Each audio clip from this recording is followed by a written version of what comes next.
morning, School of Rock. We're going to be learning about Pentecost Sunday this morning, and we're going to start off with the Bible train.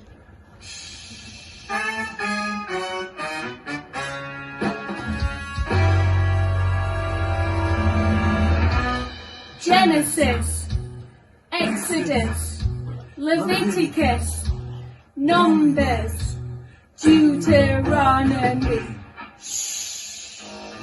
Joshua, Judges, Ruth, 1st, 2nd Samuel, 1st Kings, 2nd Kings, and the Chronicles, Ezra, Nehemiah, Esther, Job, Psalms, Proverbs, Ecclesiastes, Song of Solomon, Isaiah, Jeremiah, Lamentations, Ezekiel, Daniel, Hosea, Joel, Amos, Obadiah, Jonah, Micaiah, Habakkuk, Zephaniah, Haggai, Zechariah, Malachi, Matthew, Mark, and Luke, and John, Acts, Romans, 1st and 2nd Corinthians, Galatians, Ephesians, Philippians, Colossians, 1st and 2nd Thessalonians, 1st Timothy, 2nd Timothy, Titus, Philemon, Hebrews, James, 1st Peter and 2nd Peter, and then 3 John, Jude, then 3 John, Jude,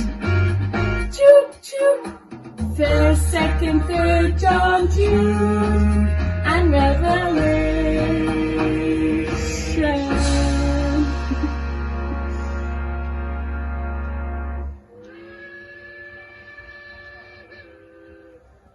Hello, my name is Peter, but as my friends call me, Simon the Rock Peter, and I'm here to tell you about the day of Pentecost. Ah yes, I remember it like it was yesterday. We were all together in one room.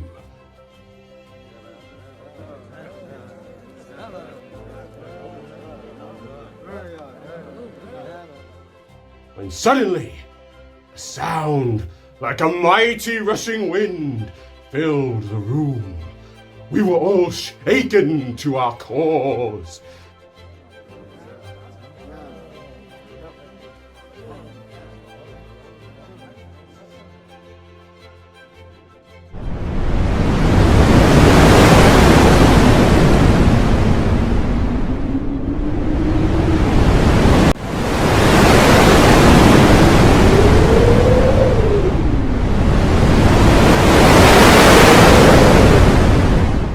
And as we looked around, we saw tongues like fire appearing above everybody's heads.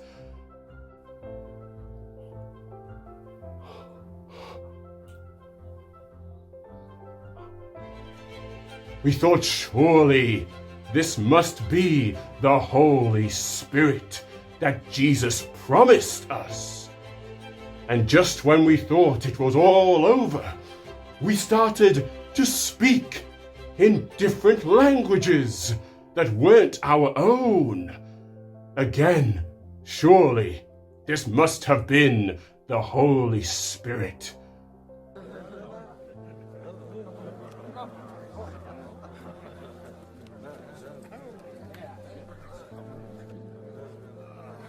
Ah, yes. It was a great day, and I remember leaving that room full of power and confidence to preach the gospel. That was a great day. Hi, School of Rock. Well, today is called Pentecost Sunday. It's the day that we remember when the Holy Spirit came to the church. Wasn't that a great story we just heard from Peter?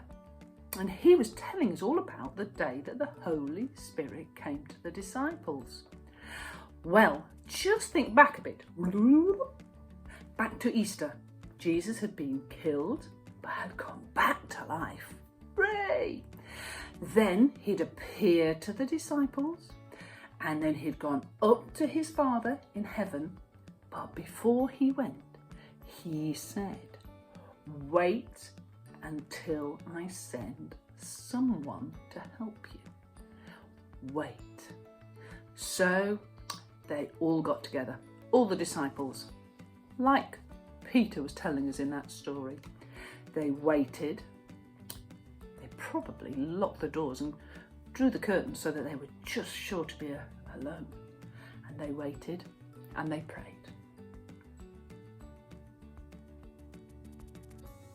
And they waited and they prayed.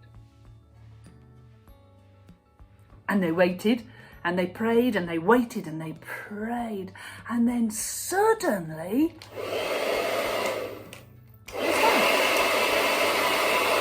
out of nowhere came an amazing wind.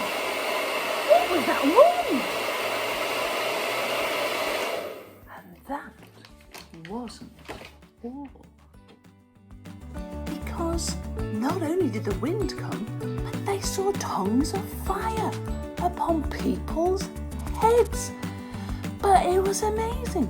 It didn't burn them, it didn't hurt them, but it was like the fire of God falling on them.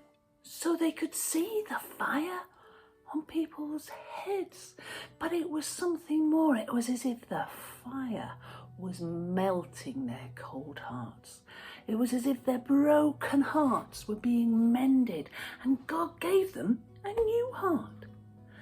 They didn't know really what was happening, but with the wind and the fire, they knew that God's power had struck their hearts ablaze, and that the Holy Spirit himself had come to live inside. Jesus' spirit was closer than everything. And that meant that they were able, with God's power inside them, to go outside and to speak with power and with boldness. And on that same day, when the Holy Spirit came, Peter went outside and he preached about Jesus, and lots of people came to know Jesus on that day because God had empowered them. So we know that the Holy Spirit came at Pentecost, but he continues to be in the church today and in our lives. Now he's part of the Trinity, that is God the Father, who made the earth and made everything around us. God the Son, Jesus, who we talked about earlier, dying at Easter time and Jesus living on this earth. And then God the Holy Spirit, and that is the Trinity, the three people. If you're not sure about the Trinity, go and ask your mum and dad. They will tell you and explain it to you. But today we're looking at what does the Holy Spirit do? And he does lots of things, you know. It says about it that the Holy Spirit is the breath. And if you do that, you'll be able to make sure you clean your teeth before you do that. So he's the breath. He breathes into us and he gives us life. Wow. He says that the Holy Spirit is our comforter. He's like a big, comfortable cushion that cuddles us and wraps us up when we are sad or we just need a bit of comfort. He's our comforter. It also says that he gives us strength.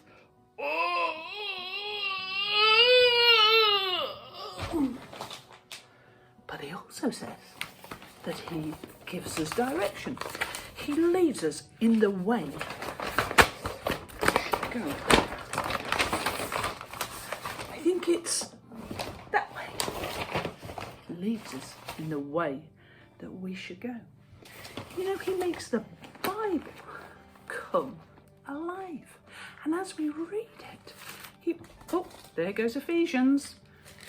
We'll put Ephesians back. He makes us, the Bible, come alive to us so that as we read it, the Holy Spirit speaks into our life.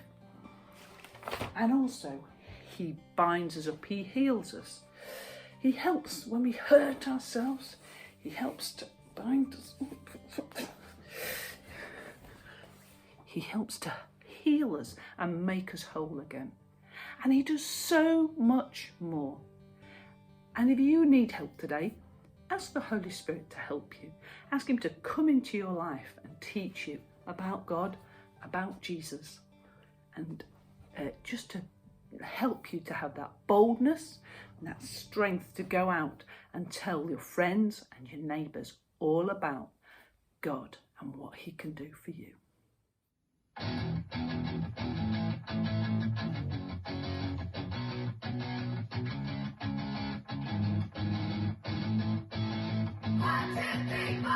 Your love will last forever.